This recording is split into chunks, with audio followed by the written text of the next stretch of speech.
Also, don't forget, it's the happiest week of the entire year. It's tax week. Yay! Yeah, don't you seriously, don't you feel charitable? Oh, I feel charitable. This week we're going to take some time to explore the history of taxation in our country. What purpose does it serve and how it has grown out of control? 4 chapters. We begin with chapter 1 right now. Taxes have been wildly unpopular in America since the imposition of the very first tax, the Navigation Act in 1651. It basically prohibited the colonies from trading with anyone other than Great Britain. By the time Britain imposed the Sugar and Stamps Act during the mid-1700s, the colonists had pretty much had their fill of taxation without representation. In fact, they would later decide that they didn't much care for taxation with representation. Thus, when the Constitution was written and ratified, the only taxes allowed by America's founding document were to pay the debt and provide for the common defense and general welfare. The welfare specified meant general well-being of the people, not government handouts to people who didn't work for a living. At the country's inception, the only taxes endured by the American citizens came from tariffs and a few internal taxes on distilled spirits, carriages, sugar, tobacco, and snuff, property sold at auction, corporate bonds, and slaves. During the War of 1812, when Britain threatened to bring an end to American independence just a few decades after it had been so hard won, when the White House in Washington, D.C. was burned to the ground, and the British troops attacked from the north, from Canada, and the south at New Orleans. With the cost of the war skyrocketing, Congress imposed America's first sales tax, but even then, just on gold, silverware, and jewelry. Amazingly, in 1817, several years after the War of 1812 had been won, Congress ended all internal taxation on Americans, including sales tax, relying solely on tariffs on imported goods to fund the government.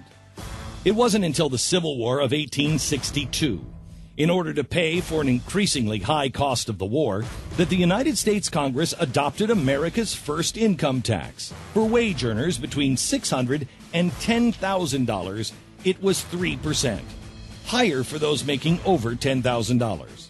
Sales and excise taxes were imposed, as well as the nation's first inheritance tax. The Commissioner of the Internal Revenue Office was also created and granted the power to levy and collect taxes, a power the Constitution had given solely to the United States Congress. Revenue did jump up to its highest levels in history, $310 million by 1866. Still, in 1872, with the Civil War long over, Congress then eliminated the income tax. Before the era of progressivism, Congress actually seemed to pay some attention to the United States Constitution. During economic hard times of 1894 and 1895, the income tax made a brief comeback. However, it didn't last long, because the U.S. Supreme Court decided that the income tax was unconstitutional, as it was not apportioned among the states in conformity with the Constitution. And once again, the federal government made do with the taxes on tobacco and alcohol. Then came the era of progressivism. Progressive Republican William Howard Taft pushed for a constitutional amendment. And after progressive Democrat Woodrow Wilson was elected president in 1912, the progressive income tax advocates finally had their way. In 1913, the 16th Amendment to the Constitution made the income tax permanent. The amendment gave Congress the legal authority to tax income and resulted in a revenue law that taxed incomes of both individuals and corporations. Advocates promised that the highest tax rate would never climb above 7%. But just 2 years later, it was already 15%. Then came World War I. Once again, the federal government made the case that rates must be raised to finance a war effort. And in 1916, the top rate leapt from 15 to 67%. And the next year, 77%. Then, in 1920, Warren Harding was elected, followed after his untimely death in 1923 by Calvin Coolidge. The expenses of the government reach everybody. Taxes take from everyone a part of his earnings and force everyone to work for a certain part of his time for the government. I want to cut down public expense. I want the people of America to be able to work less for the government and more for themselves. I want them to have the rewards of their own industry. This is the chief meaning of freedom.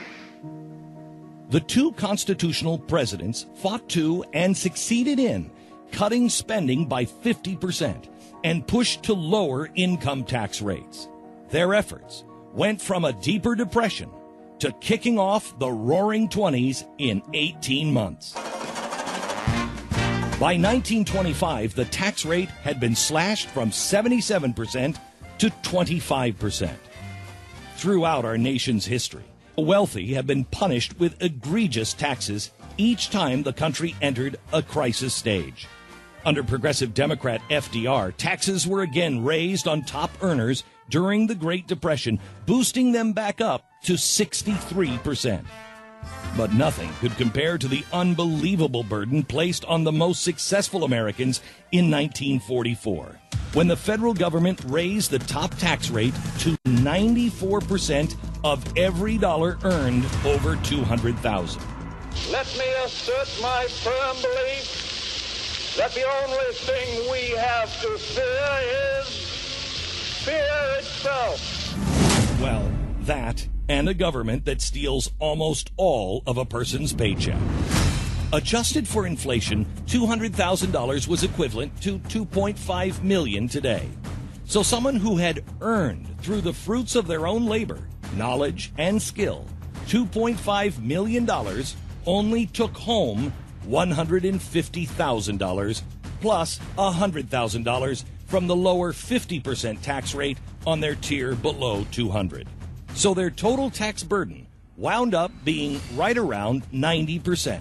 They were able to keep only $250,000 of the $2.5 million that they had produced.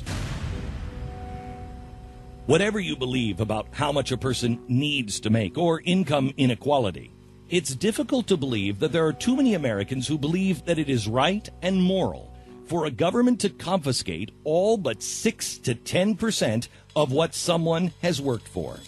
No matter what the social, economic, and peace or wartime conditions in America over the following 3 decades, the top federal income tax rate never dropped below 70%. But the 1980s saw a revival of constitutional thought, and the thought that Americans deserve to keep much more of what they actually earned in order to support their families. In 1981, the highest rate fell from 70 to 50%. And then in 1986, the top tax rate was lowered to 28%. That move also came with a promise from lawmakers that they would never have to raise that rate again. In fact, during the 1988 campaign, presidential candidate George H.W. Bush said, "My opponent now says he'll raise them as a last resort or a third resort. But when a politician talks like that, you know that's one resort he'll be checking into." And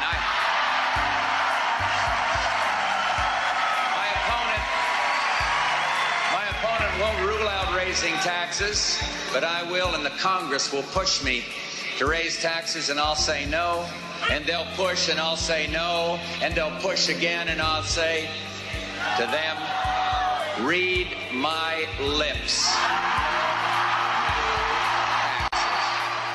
That promise lasted nearly 2 full years. Bush struck a deal with Congress to raise taxes in 1990. It should be noticed that the second plank of the Communist Manifesto, right after the abolition of all private property, is a progressive or graduated income tax. The United States of America has adhered to that communist plank since 1913. It's also interesting that the very nation that first instituted communism, the original practitioners of Marxist theory, Russia, has long since, in fact, back in 1998, abandoned the progressive or graduated income tax in favor of a flat tax of 13%. In Russia, everyone pays the same 13% tax rate.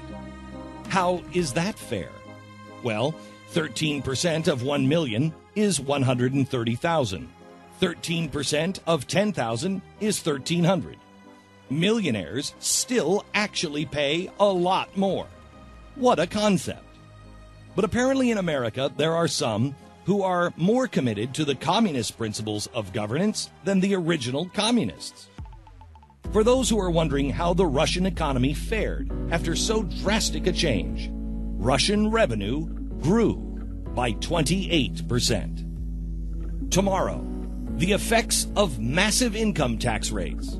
Do they help or hurt the economy and a country's people? Glenn Beck.